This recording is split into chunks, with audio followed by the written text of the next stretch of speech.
Hi,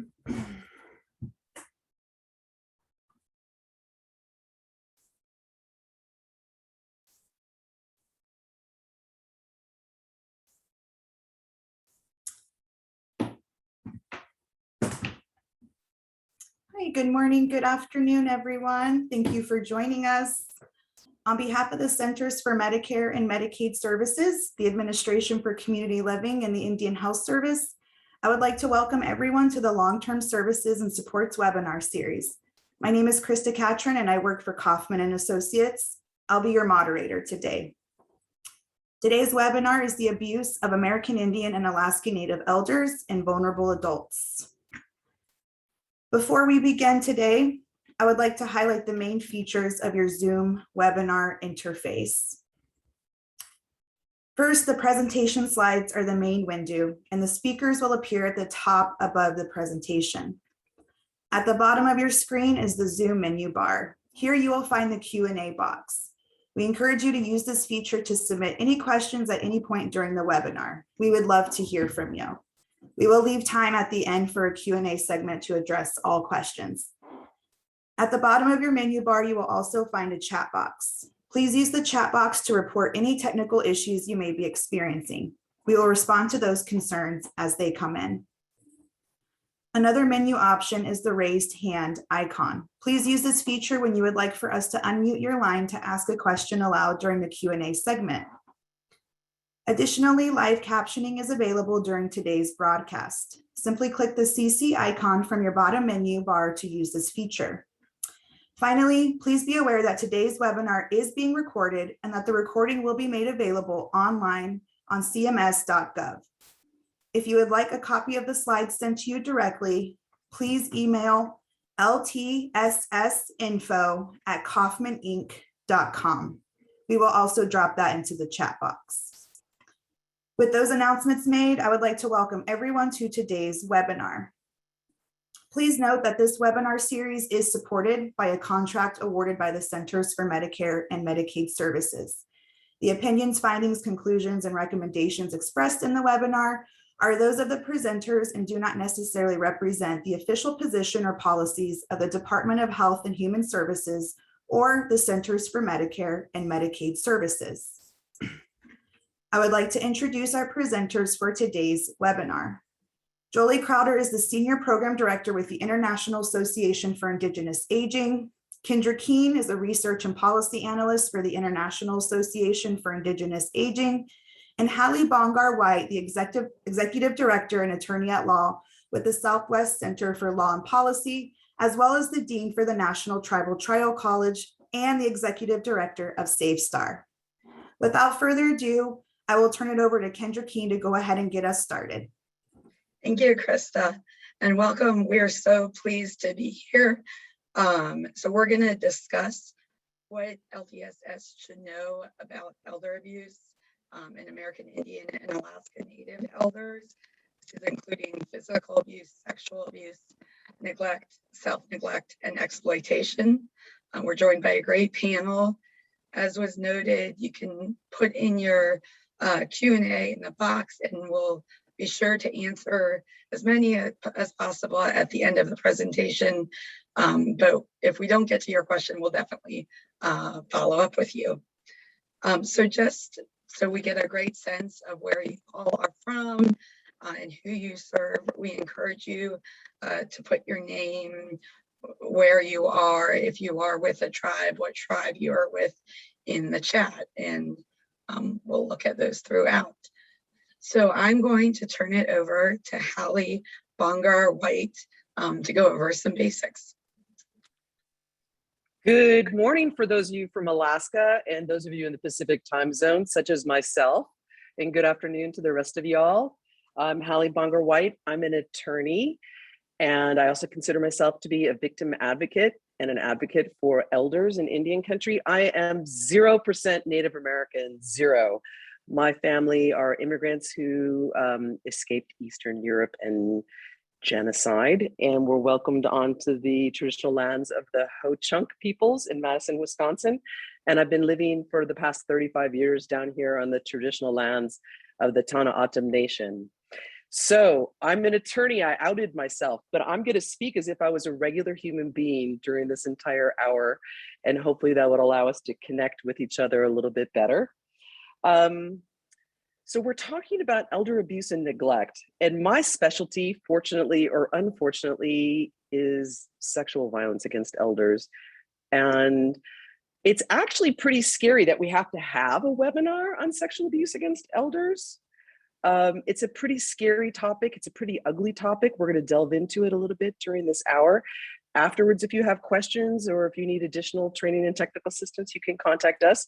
But I'm going to be focusing on that during our discussion. I wanted to define some terms for you because I'm not sure who all is on the call and what your experience levels are. But tribes are sovereign, domestic dependent nations, and they're able to make their own laws and be ruled by them largely. There's some federal preemption, but largely they're able to make their own rules and live by them. And they have a sovereignty status higher than that of any state. So for example, the governor of Taos Pueblo, a small pueblo in northern New Mexico, under federal Indian law has greater power than the governor of the state of New Mexico. So tribes can define for themselves who is an elder. And in my experience in the past 35 years or so, is that most tribes define an elder as somebody who's 50, 55. Some more traditional tribes say when after you've had grandchildren and your hair is gray and you do participate in a certain way in ceremonies. And that's versus the national perception of who an elder is, generally 65, sometimes 60. I know that at Ross Dress for Less, I get the 55-year-old discount, right? But generally under laws for benefits or for protection or for enhanced sentencing, meaning if you commit a crime against somebody who's an elder in some jurisdictions, you get a higher criminal penalty. Generally in the dominant culture society, in American courts, it's 65. We'll go on to the next slide. And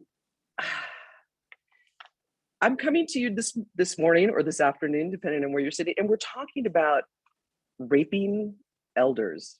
That's what my presentation's on, where things have broken down so badly that people who were the most revered knowledge keepers in the communities, now communities have broken down and our elders are being sexually abused and sexually assaulted. So I'm going to talk to you a little bit today about what we can do about that, right? So this is the unfortunate situation we find ourselves in, but we've got tools that we can use to be able to respond appropriately and perhaps do some prevention. Next slide. I just talked about this. So some tribes and many states, they have a sentencing enhancement. So if you do the unspeakable against an elder, you burglarize their home and steal all of their pain medication and their vehicle, you sexually assault them. If you do that, then there's an enhanced penalty, kind of like in some jurisdictions, if you use a weapon in the commission of a crime, there's an enhanced penalty. So this is a new and I think positive trend in Indian country with tribes beginning to adopt these laws. Next slide.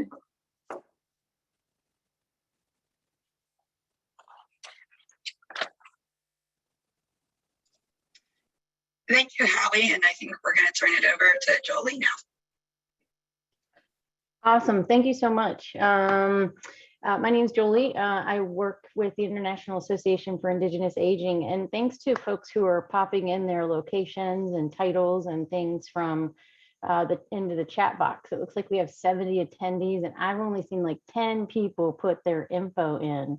So it's helpful, I think, for us to know kind of who we're engaging with. And I've actually seen some folks that I know and haven't talked to in a long time that I know in their own rights are experts, I think, in elder abuse and domestic violence. So great to see you. You guys, please do keep popping that info in there. The other thing I noted right before the call, I was putting away my dogs who always seem to bark as soon as Zoom turns on. So I realized foolishly at the very last minute that we have a really amazing panel. I think myself excluded, but I think I think my presentation is going to come from the research perspective, talking about some research that I had done previously. And then I think Hallie, who is an amazing resource for you guys in practice, like at the field level. She is on the ground working with victims of sexual assault, violence, and abuse. And then Kendra, who's going to talk a bit later about her work with Adult Protective Services, is a policy analyst. And so we represent, I think, 3 great different perspectives in that space. So I'm really excited and good. I see more people popping in their space and place and names and I see we have lots of nurses. My background is nursing, so go nursing. I'm just going to run through a little bit of background info. I'm guessing based on what I'm seeing in the chat, some of this might be a little bit of kind of intro one-on-one detail, but just so that we all sort of level set where we're coming from. There are multiple types of abuse. You see the most common or the sort of the area that we have identified. And I think probably no surprise to you all who are working in tribal communities and with Native populations, the one that may set itself aside when we're talking about this group of folks is spiritual abuse. I think the National Indigenous Elder Justice Initiative, sorry, that's a lot of words, they've done a little work in this space, I think, and done a nice job a number of years ago. And I think Hallie has some fundamental work from a number of years ago as well, talking about the realm of spiritual abuse. The others, I think, that are more common, physical, emotional, sexual, financial, and material exploitation are things that we're more familiar with. I think there's also the piece that you notice on here, the type of abuse, which is self-neglect. And I know that that's become a pretty predominant issue in adult protective services and the types of cases they see. And so that may be something that we might want to talk about later, or that Kendra might be able to address. Next slide. So I'm going to dip into what might be the kind of boring, researchy background landscape information. But again, just level setting here. You all recognize, I think, individually the tremendous toll that elder abuse and sexual violence can take on both at the individual level, the family level, and the community level.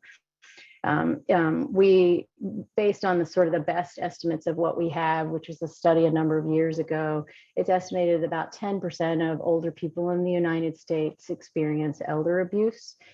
We know that there are direct linkages to mortality and morbidity. So elder abuse is directly tied with early mortality and a number of physical and mental health consequences.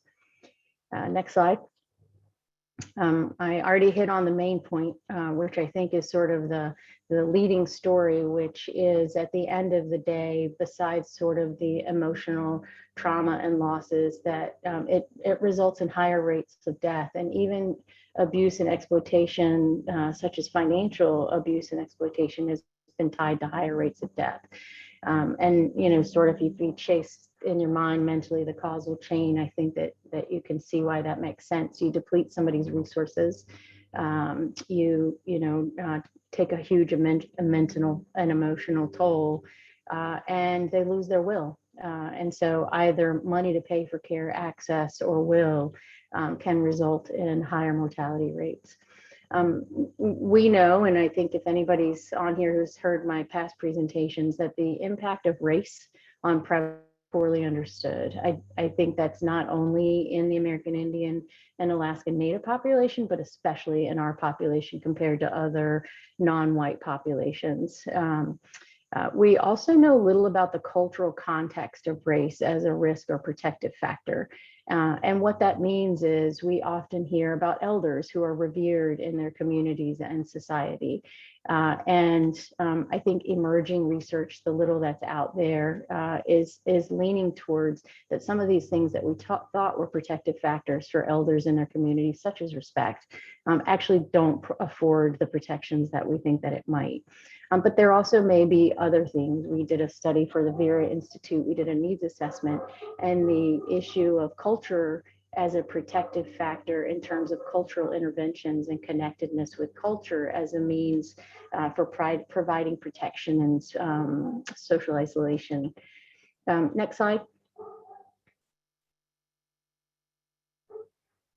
This is a couple years old. I haven't looked back in done a systematic review more recently or rechecked the literature, but I get updates daily on research in the space of elder abuse. And I'm always have an eye for new research on elder abuse in American Indian and Alaska Native populations. But as of a couple years ago, there were only 9 studies that were done in 30 years. And of those 9 studies, 2 were actually the same study done with the same population. And so we don't really know a lot. There's a lot of opportunity for research in this space. So I do encourage you in your communities to consider those types of partnerships or evaluation, formal evaluation, where we're capturing and sharing more data so that we can all better understand collectively. You, as well as anyone, probably recognize that there are 574 unique federally recognized tribes, and that doesn't account for the more than 200 state and local recognized tribes in communities. You know, I would put out there sort of that new tidbit from the census that the American Indian and Alaska Native population essentially doubled in the last 10 years, whether perhaps as a result of adequate reporting, but the number of people that we count now as American Indians and Alaska Natives is increased significantly at, I think, 9.2 million.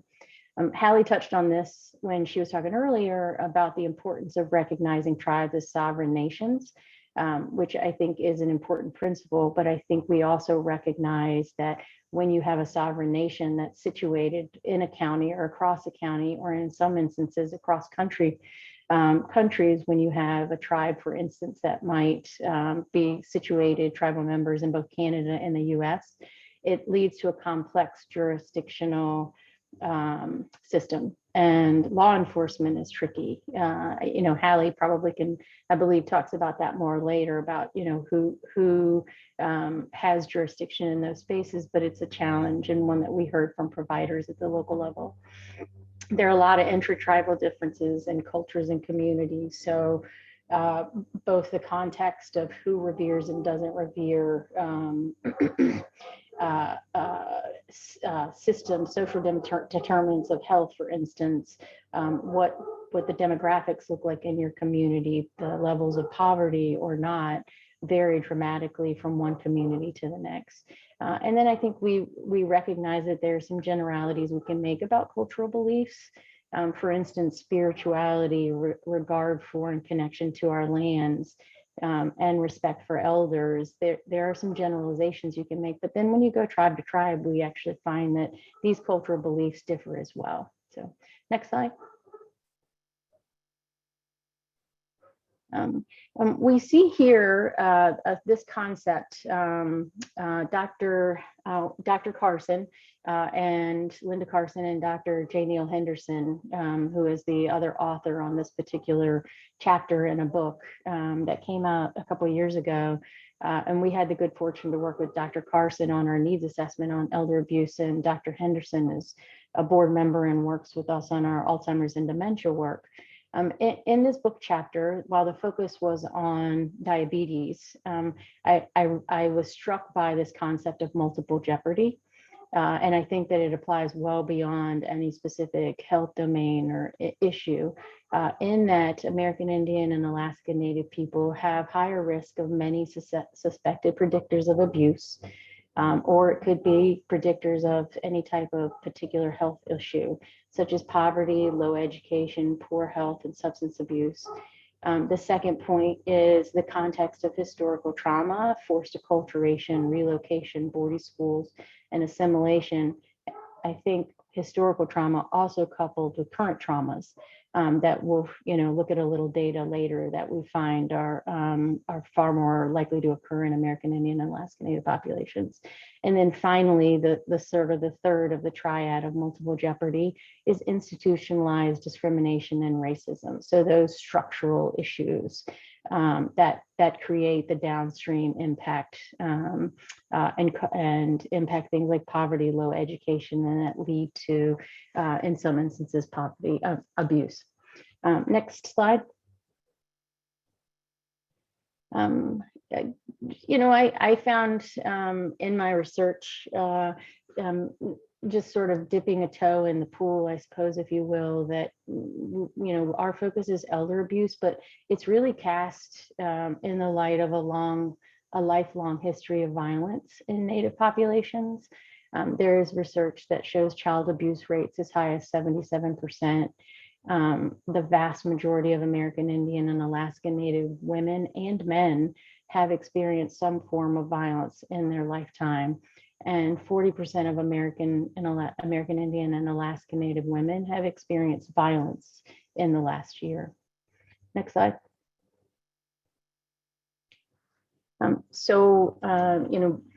More centered on the work that I did. I was a doctoral student at the time, and then also doing work with IA Squared. And we were really interested in the subject of elder abuse and recognizing very little data and information that existed. And so as part of my dissertation, I conducted an analysis of the National Elder Mistreatment Study.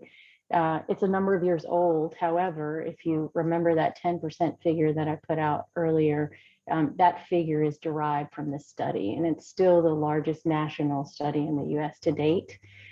Next slide. My aim with this study was to take a dive into examining prevalence rates and predictors for American Indians and Alaska Natives. I only had a couple hundred people that ended up in the study sample.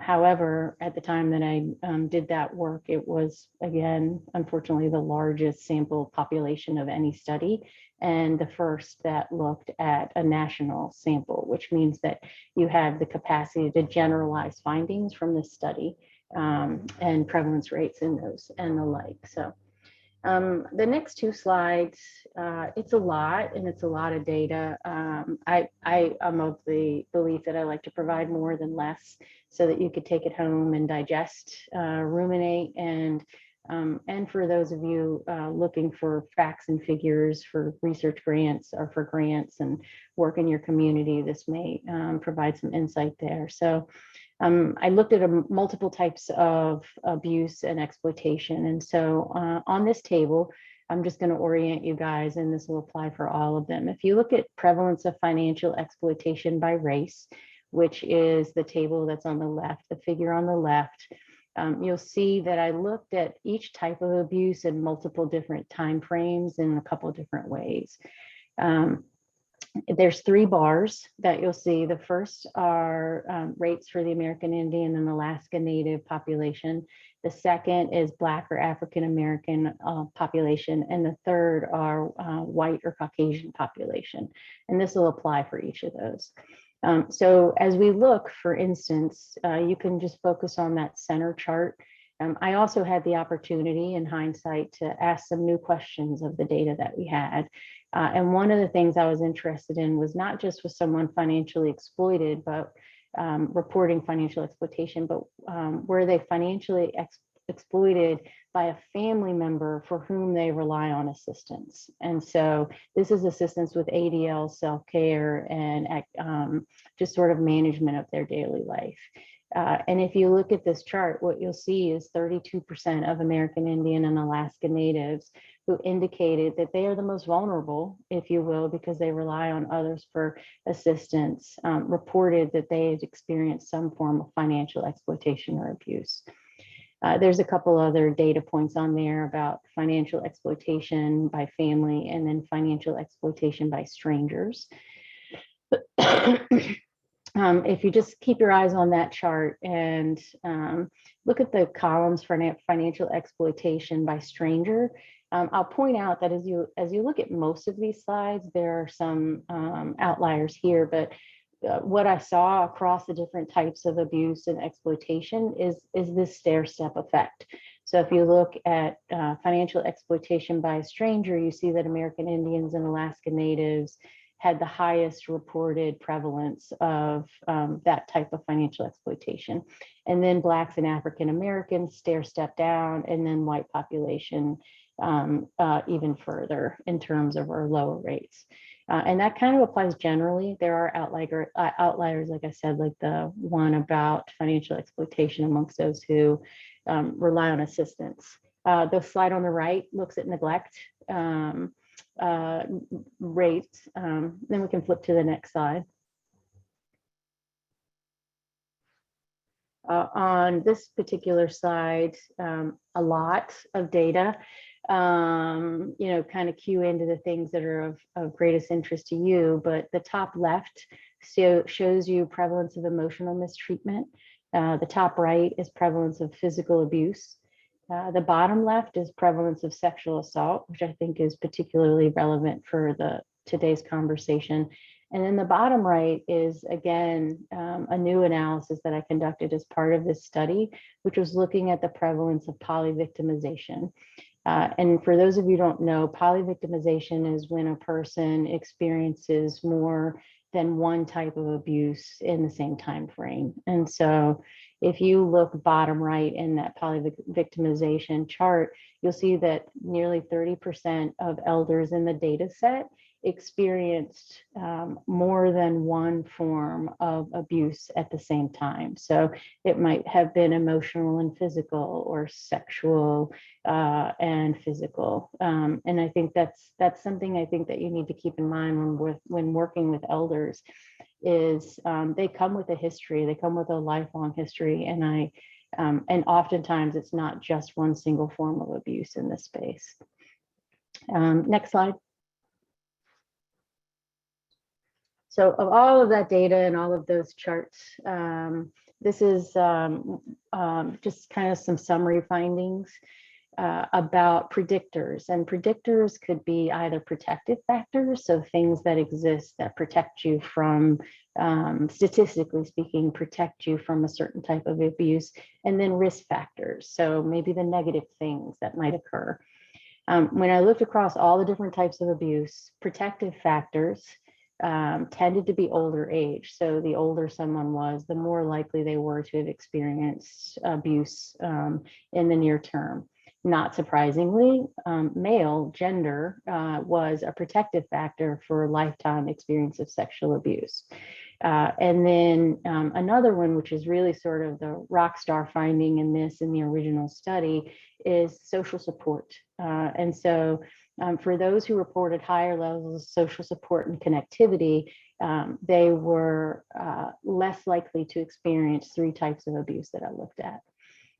The middle, which talks about risk factors, being married or living with someone, perhaps, sort of logically, is a risk for experiencing physical abuse in one's lifetime. You're in a home with someone, and we know that in most cases of domestic violence, that the perpetrator is often someone in their home. I draw your attention probably to the one at the top, bothered by emotional problems. So participants were asked in the last 30 days if they've been bothered by emotional problems.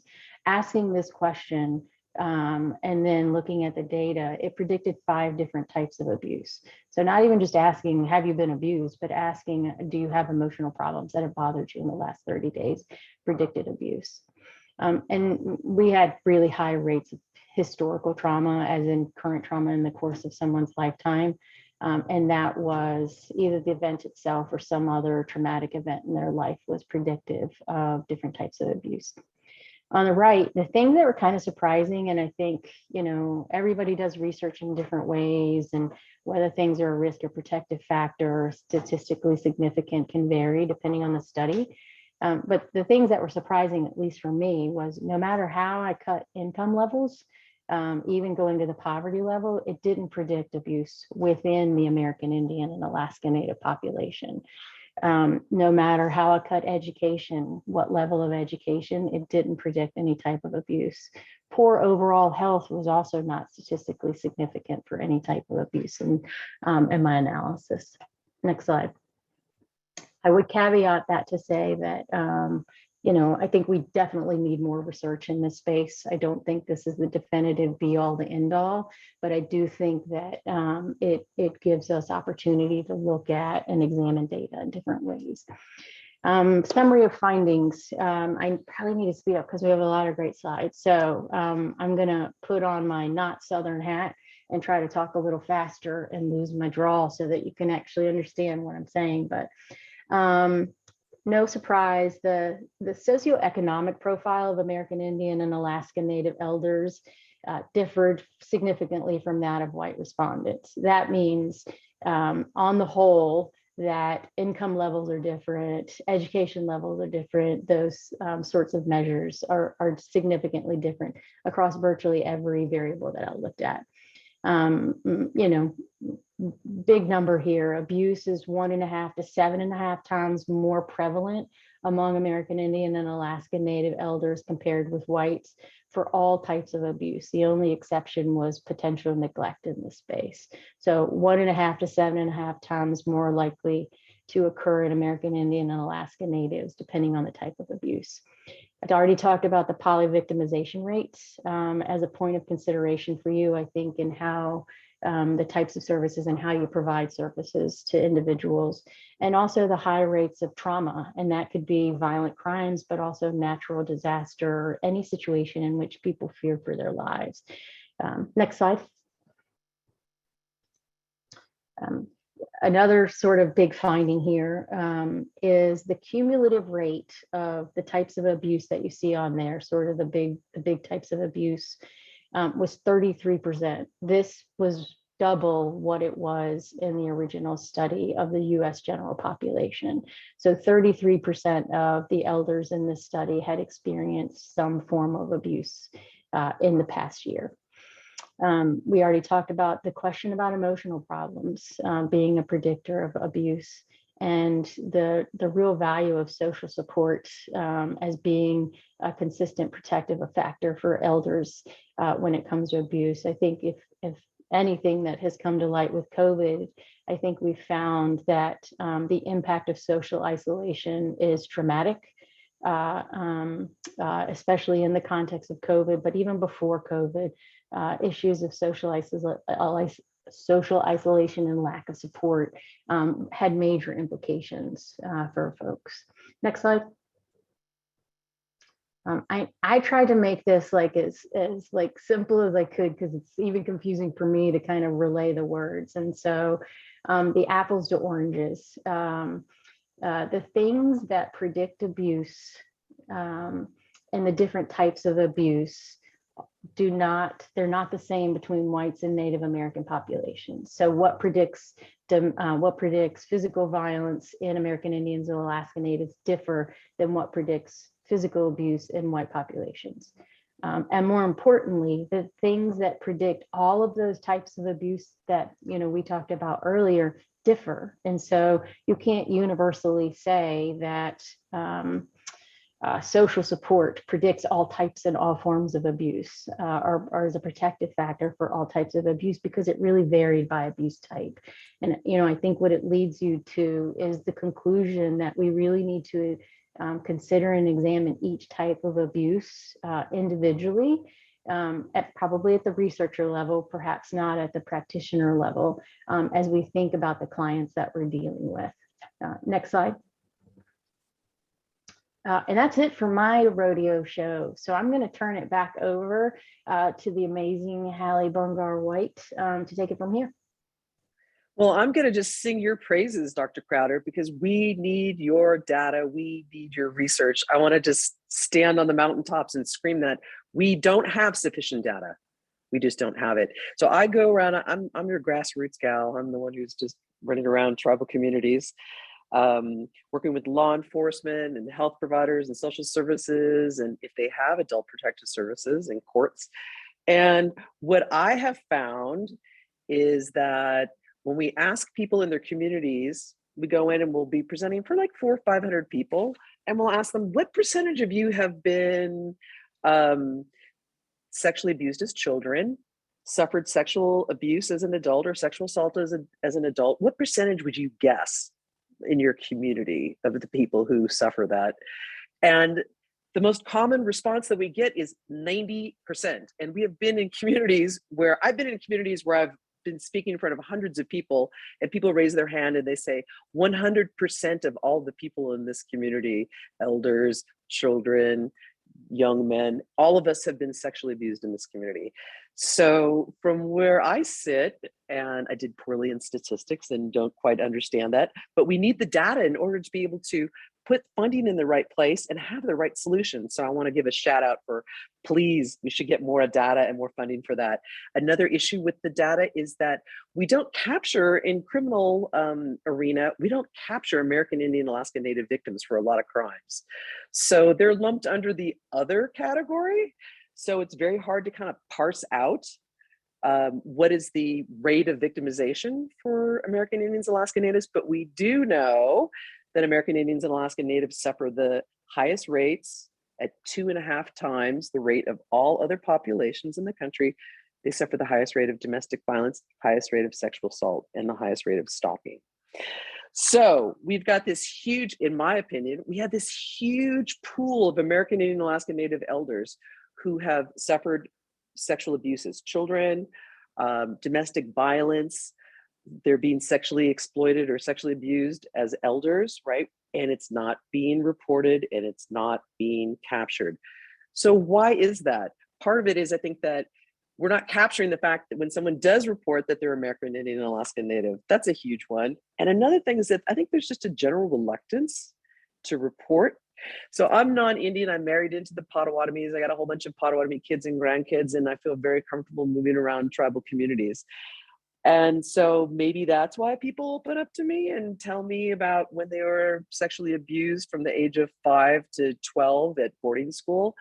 I'm the kind of person, you sit next to me on the bus and you tell me your problems, you know, so people open up to me, but we don't have the data, and we're not having people reporting because I think that they might mistrust the people. So if you're, let's say there's very little sexual assault forensic examiners in Indian country. So if someone is raped and they're an elder and they have to go off of tribal lands, you know, they might not want to report. They might want to get the medical care, but they might not want to report the sexual assault. They might want to protect the person who is abusing them or sexually assaulting them because they live in a rural area and that's their caretaker. And they have seen with their neighbors and friends and peer groups that if you report that you're being abused, what happens? Does the abuser and the rapist get criminally prosecuted and then there's consequences for them and then the whole community supports you? Rather, what they see is that the elder who's being abused or subject to neglect or sexually assaulted or sexually abused, that they're just plucked from their home and put into a facility off of their tribal lands where they're socially isolated and they're eating strange food and they're hearing people speak a language that they may or may not understand. And so there's a perception, I think, among elders in Indian country that if you report that you're being abused or neglected, that what's going to happen is you're going to be punished. Nothing's going to be happen to the perpetrator. I think there's some shame also, and it's just personal shame and also shame of for my family.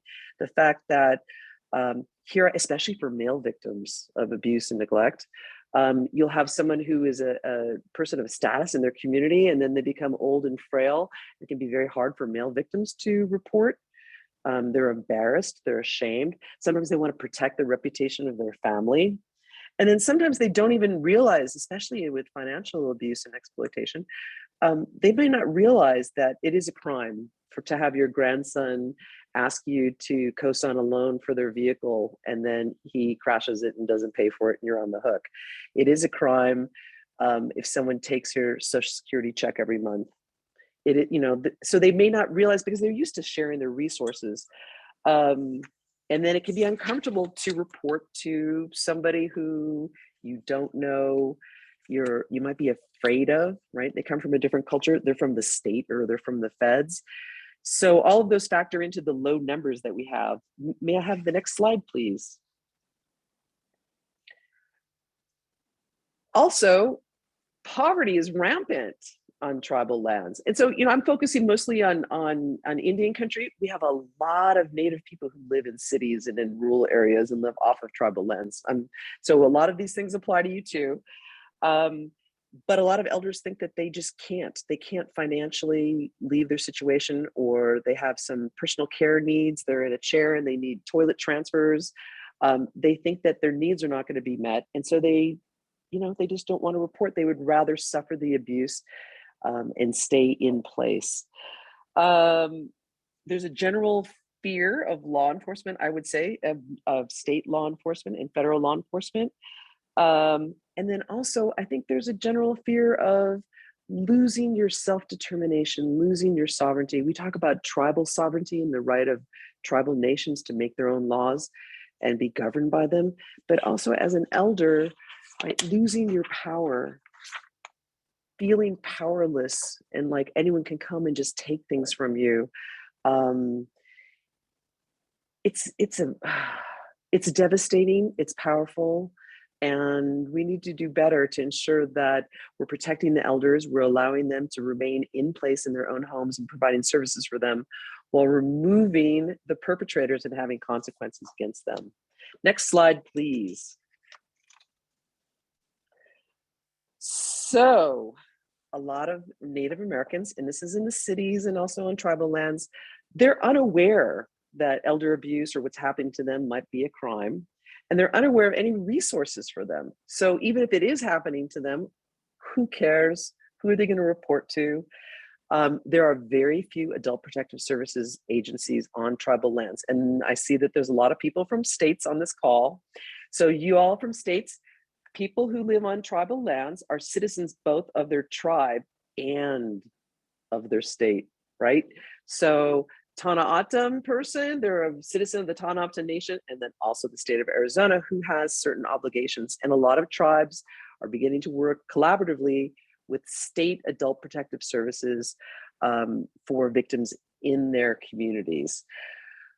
So we talked a little bit about criminal jurisdiction. Civil jurisdiction also very, very complex. It would take me probably 2 days to kind of explain to you the intricacies about what happens when someone is abused or neglected on tribal lands, what responsibilities the feds and the state might have and the tribe might have. It's very, very complicated. So I just want to make you aware of it and make you aware that indeed, even if you are not working for a tribe and you're working for a federal agency, maybe the U.S. Attorney's Office, or you're working for a state prosecutor or state adult protective services, federal law enforcement, state law enforcement, you can also have responsibilities both criminally and civilly to Native Americans who are living on their own tribal lands. And that can include, in some cases, criminal prosecutions. Screening. Now, Indian Health Service did a great job of universal screening for domestic violence. And Jolie sort of hinted at, if you change the question, you can get different answers and perhaps more information. So I suggest that we also do expanded screening for sexual violence and financial abuse and neglect. And that we also do a better job of letting elders in Native communities, both urban Indian communities and tribal-based communities, that we let them know what kind of resources and protections are available for them. Next slide. So here's a quote that Jolie found about lack of reporting. And you all can read this, I won't read it for you. And I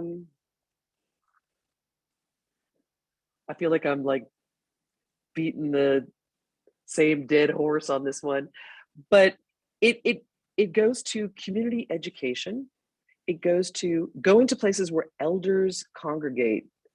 So do you have a place where they receive meals? Are there cultural events where elders go? And tabling and doing outreach and making sure that they know what resources are available.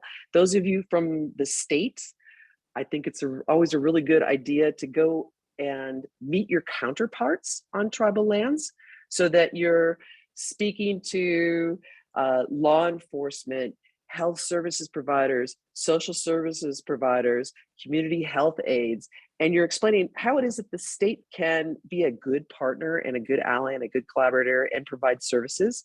And you can work out some details about when you have an elder who is being abused and neglected, and they're also a citizen of the state of Arizona, and they're going to be put into a care facility in the state of Arizona. What kinds of systems are you going to have in place so that they can have an ombudsman or a victim advocate or somebody from their own tribe who speaks their language? It can bring them the kinds of foods and treats that they like or listen to music with them. What kinds of actions are you going to take so that you can be inclusive of law enforcement and all service providers on tribal lands? Next slide. Hallie, can I just jump in real quick on that? Please. That quote that we had on the last one. I actually think I threw that in there. Sorry, curveball, and I put a link to the report. But I actually think that quote speaks nicely to, and we have a lot of healthcare providers, but sort of the conflict that you can face when handling cases or dealing with folks who have issues of domestic violence. And there's an element in that quote of victim blaming in some ways, inadvertently, I think victim blaming.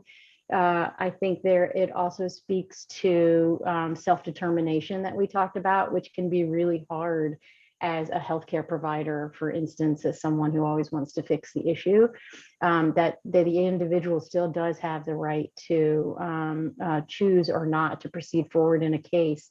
And as a nurse or social services provider, that can create a lot of conflict, ethical, moral conflict on their behalf. I'm done. That's it. Thanks. Great. We'll hit the next slide. We got lots of information for you folks. Okay, when we're talking about sexual abuse, but it could also be other crimes against elders like financial abuse or neglect. But when there's a report of that, it should, in my humble opinion, it should not be treated as if this is some kind of like social services kind of a thing. A crime has been committed. I'll just scream that from the mountaintops as well. A crime has been committed. If you steal grandma's pain meds and her check and her vehicle and her expensive ceremonial items and sell them, if you do that, a crime has been committed, and you can enlist the criminal justice systems to help you get safety and healing and justice for the elderly victim, for the elder victim. And that when in some states, so we have people from Alaska, we have people from Washington state and from other states.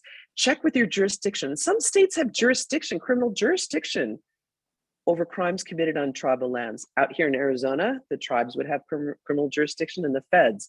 But check with your state and see, do you have criminal jurisdiction on tribal lands? If so, I say pedal to the metal. You all should go into your neighboring tribal communities, open up your heart, open up your resources, and explain how it is that you can work collaboratively in both the criminal and civil arenas. A lot of tribes I've found don't have really good, solid guardian conservator laws on the books, and they're just starting to use this as a tool, but it can be very valuable. Next slide, please.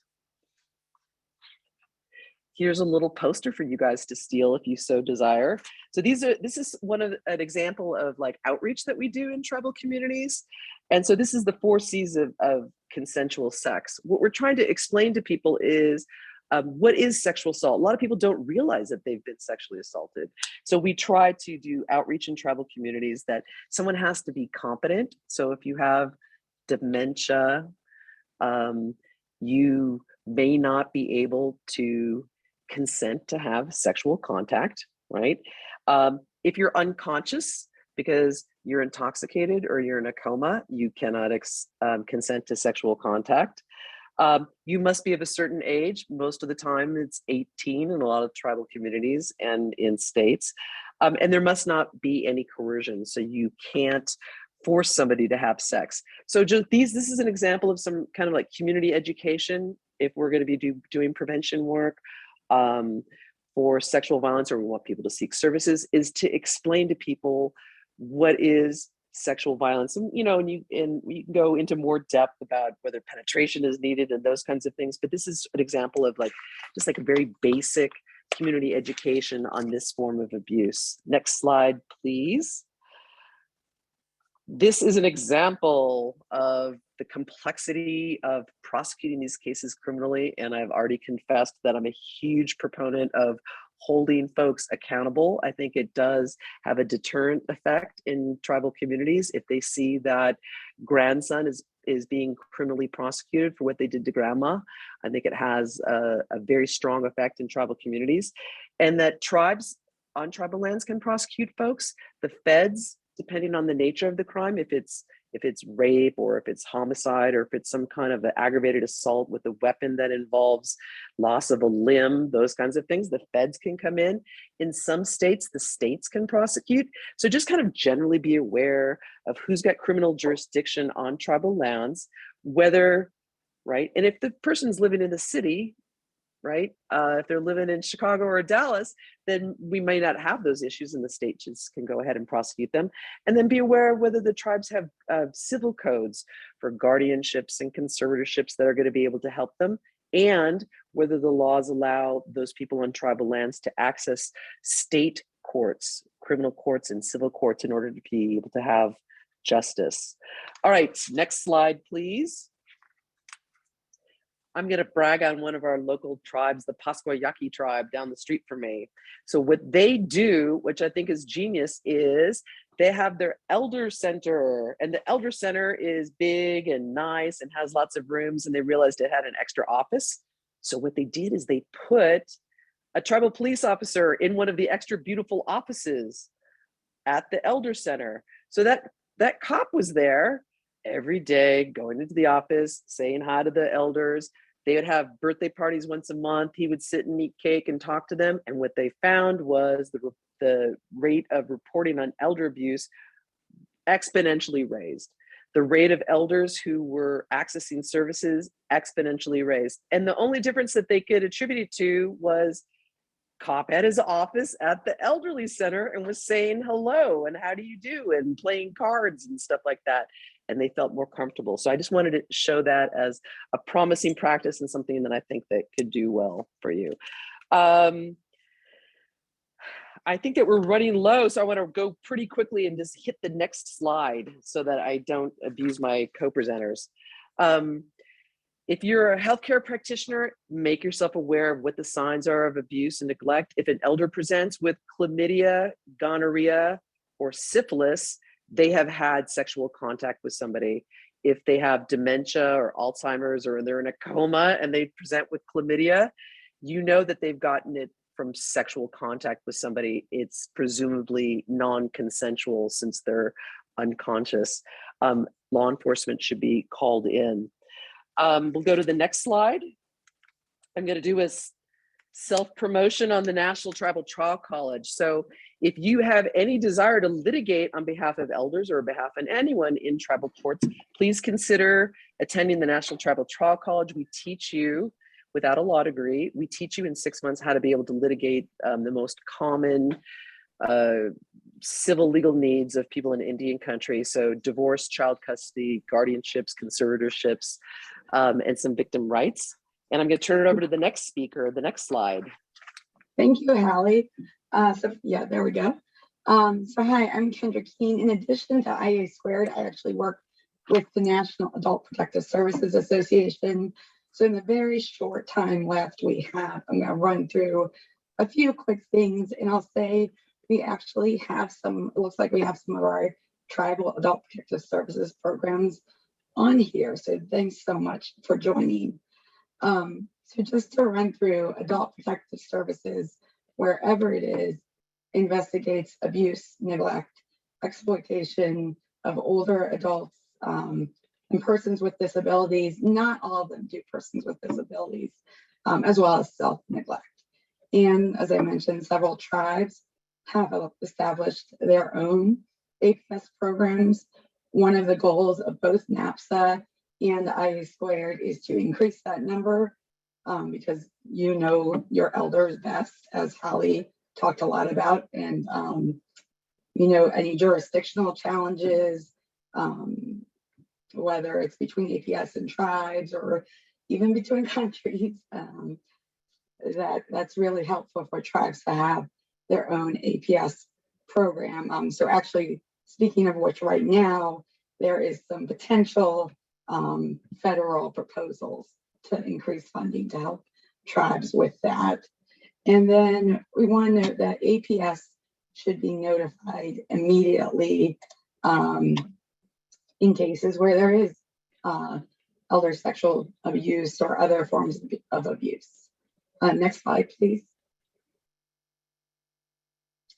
So at least this is mostly going to be at the national level, as Jolie said, there's not a lot of research in elder abuse and much, much smaller to nil research on APS, both in tribes and nationwide. So all APS programs, and likely in tribal programs as well, investigate in the community. In the states, about half do some form of investigation in long-term care facilities. The others, it's really a wide range of what's covered. I think this is important for LTSS folks to know, because you should contact your agency to understand what they cover, because you likely have elders in some of the nursing homes they cover. And this is really a resource for you. And I also wanted to plug, while this isn't my area of focus, long-term care ombudsmen are also there to advocate for the residents of long-term care facilities. They're there more for the, supporting, they're there to specifically represent the resident. So for example, if a resident is, say, sexually abused and contact the ombudsman is not a mandatory reporter. They cannot report that unless the older adult gives them permission. So that's important, but in many cases, APS is there. And of course, the ombudsman do their best to encourage folks to access all resources. The Older Americans Act, if there's any Title VI directors on here, you know what that's talking about. It's a lot of the funding to aging services across the country, including tribes, and that can be used to develop ombudsman programs. But the key, if this is the only thing you take away from my section, and probably the whole webinar, is to build relationships and educate agencies. You know your elders, you know what they need. So even if you don't have your own APS program, reach out and just, tell them what you need and what your elders need, especially on things like spiritual abuse that Jolie mentioned. Okay, next slide, please. So APS investigates and works with the elder to develop a service plan. This is another important point that Hallie mentioned on self-determination. Older adults have the right to make their own decision unless they're adjudicated otherwise by a court. So basically, unless the court says you don't have capacity, older can make decisions we might not agree with. And that can be challenging. That's an important piece of APS. So if you find APS doesn't investigate or closes a case, it may be for that reason. And along with that, we think the least restrictive methods should be taken. So even if someone doesn't have capacity, they should be consulted and included as much as possible in decision making. And of course, services depend on what resources are out there, what funding is out there, especially say on tribal lands or in rural areas. Sometimes there's a lot less services, and that's where we need you and the rest of the nation to advocate. Next slide, please. Okay, so just running through some quick evidence-informed interventions. I won't say evidence-based because lack of research. Multidisciplinary teams are growing in importance, and I'd say if you know about a team in your area, in your state, definitely work to get you or someone from your tribe, aging services, on an APS if you have it. Training and outreach, knowing who in your community is in contact with elders. Probably, you all here in the field, your nutrition, cooks, etc. And it's just knowing resources on community resources. So next slide, please. There we go. So there's some resources. LTSS, the center will have those. They can get those out to you. And just next slide quick. So I know, I'm sorry we didn't have time for Q&A. So please contact Krista or whoever, they can get them to us. These are our direct emails. We're happy to connect you with the folks, try to answer anything, connect you with your local or state APS. And I know this was a ton of information, not always the most happy subject, but we're just so thankful that you're on and for the work you do. So I'll turn it back to Krista. Thank you, ladies, for today. That was really packed with great information. I know we were right up to the hour. I do want to be mindful of everyone's time. I know that you ladies might also have to hop off. If you guys wanted to stay on an extra minute or so to answer questions, we can do that. I know we did have a couple come in. Yeah, we're happy to. Okay, awesome. Well, I know Roxanne Thomas raised her hand. So Roxanne, if you're still on, I'm going to unmute you and you can go ahead and ask your question.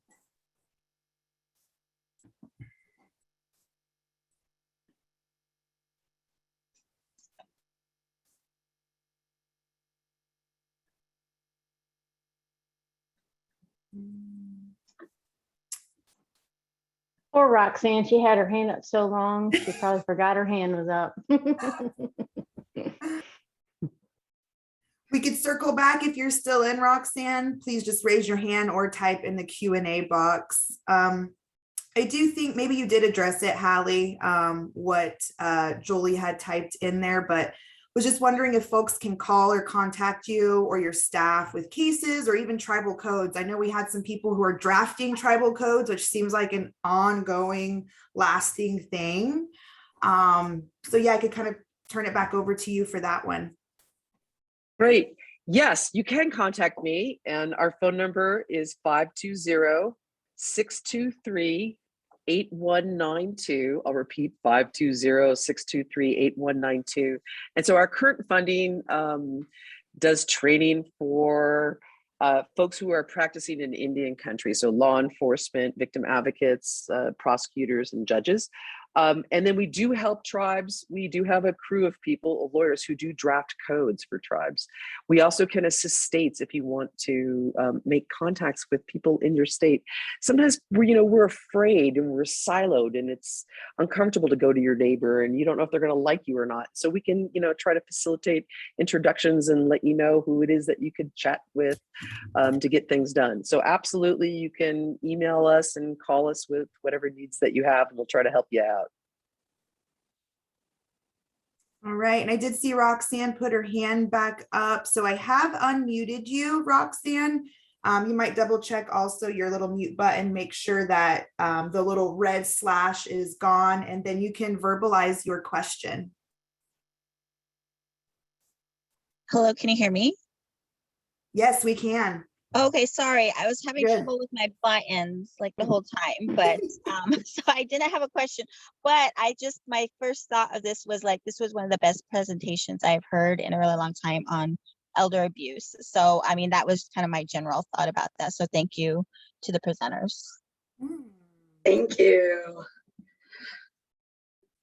Thank you for that. That was, I totally agree. I even have like a list of some questions myself. Does anybody else have anything that they'd like to type in the Q&A box or raise your hand? I have a question. This is Jolie. I'm cheating. No. And either Hallie or Kendra, or even there's lots of experience on the line too, if anybody wants to offer. If I'm in a community and I've done not much and I don't know much, but I know that the issue of elder abuse is a problem, and we don't really have an entity, an APS person in that position. So ground zero, like what's the first best step to take? So I'd say at least with the APS, I assume you're talking about tribal community. Yep. If you do not have an APS person, if you don't have a tribal APS, the state or locality is required to cover your tribe, your elders.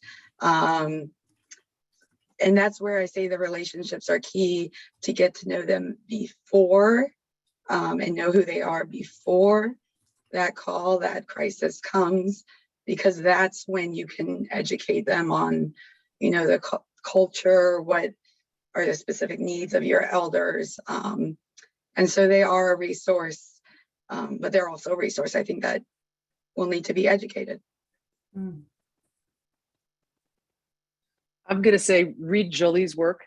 You know, you need to have the foundational stuff. It's like it's good to just like kind of like figure out, okay, like what is elder abuse? What is neglect? Is it different in my community? If we live in a communal household and we share all our resources, then I might not think it's, you know, financial abuse if you take all my money because I'm getting my needs met. So I would say educate yourself on the general topic, do the reading of whatever sparse literature there is out there, talk to your counterparts of the state, talk to your healthcare providers, talk to your law enforcement, talk to your prosecutors if you have the ability to listen to your elders. I love domestic violence victim advocates. I just have to say that I find that they are the person with the pulse on the community. And if you ask them, that's who gets it done. So that's my little cheat practice tip for y'all. If you're, you know, from, you're in Louisiana and you know that there's a tribe there and you don't know how to be able to access them, find out who the victim advocate is in that community, because they are masters of all the different resources and they'll be able to, you know, it's just like a little shortcut that you can do. So that would be my tips. Yeah, thank you, Marcia. I do see that she typed in the chat box as well, just kind of stating that the tribe she works with, Shoshone-Bannock, works very closely with the state to address and serve their clients.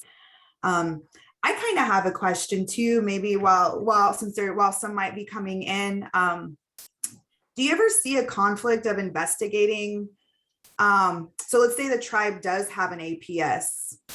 So the investigating tribal worker is sent out, does the investigation. And then maybe that same worker is also the same one to maybe oversee their conservator or guardianship cases, right? If it's referred to the tribal judge, and maybe they find that this adult, and the adult maybe agrees to having a conservator or guardianship. Is there a conflict there that we might see with the investigating workers maybe also being the ones managing some of those cases? I know all tribes are set up so differently on how they maybe operate.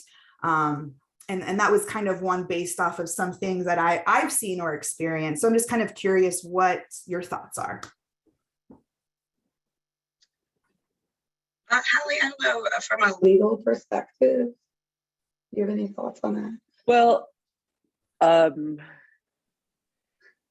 jurisdiction is so am I? Oh no, I'm am I passing muted? it off to you. Jurisdiction is so complicated that I can't answer that in the next minute and a half. But I can say it's all about relationships. Bring your Rice Krispie treats if you don't have time to do that, you know, and just mix it with the marshmallow fluff. Bring food, show up to your neighbors, introduce yourself, right? The tribe generally is going to be the lead and step off, you know. So I would say it's about relationships. If you're with the state, make sure that you know what are your procedures, right? You get that call of first reporting. Okay, who does what, when, where, and how? Get that down, you know, and then I'll make things smoother. So I think specifically to the conflict of interest of, you know, if you have an investigator who's also doing the conservatorship, right? Yeah, as Hallie said, that's definitely something to know about your jurisdiction. I think that happens in states sometimes too, to be honest.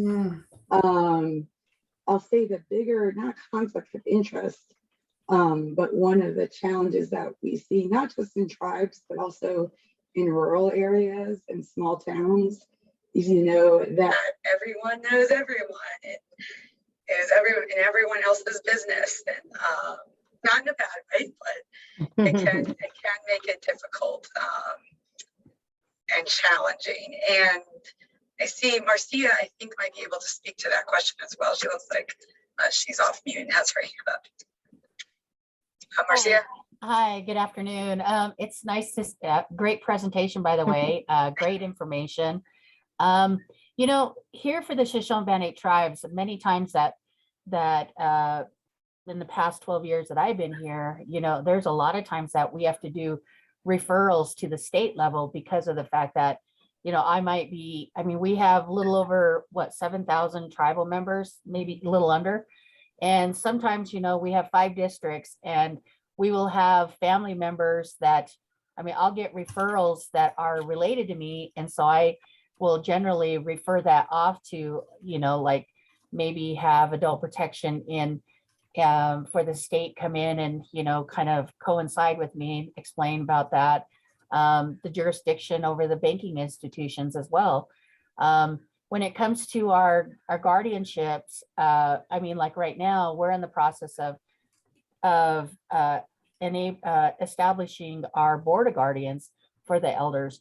But, one of the things that's really been difficult was just for the mere fact is having, and I think Kendra and Jolie can actually agree on this, and probably Hallie, is the fact that we can never have a common ground. We always have that issue where with regards to stability, like with our tribal courts, we have such a turnover of, you get somebody in there who's been there for years, and then all of a sudden their term's up, and then you start all over.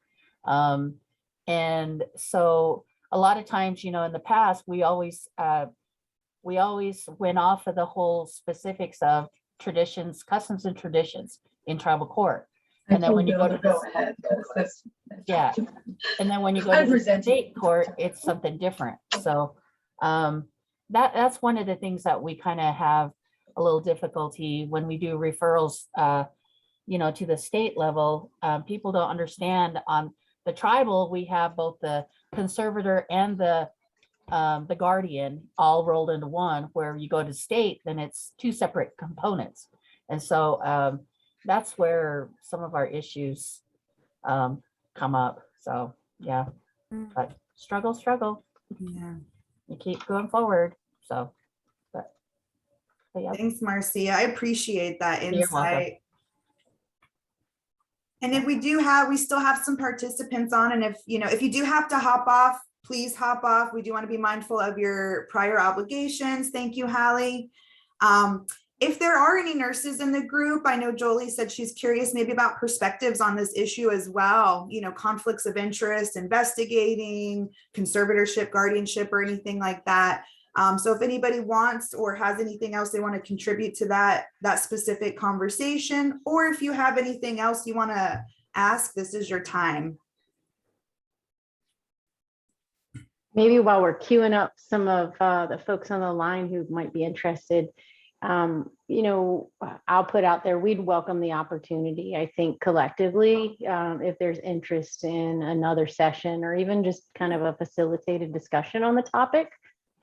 We do have connections with lots of other organizations, and there's lots of folks working in this space from different perspectives. And so I think, if there's interest, that a nice panel might be valuable, maybe sort of a Q&A type approach, but happy to, come back with sort of a 102 version if you find in your evaluations that folks are interested to.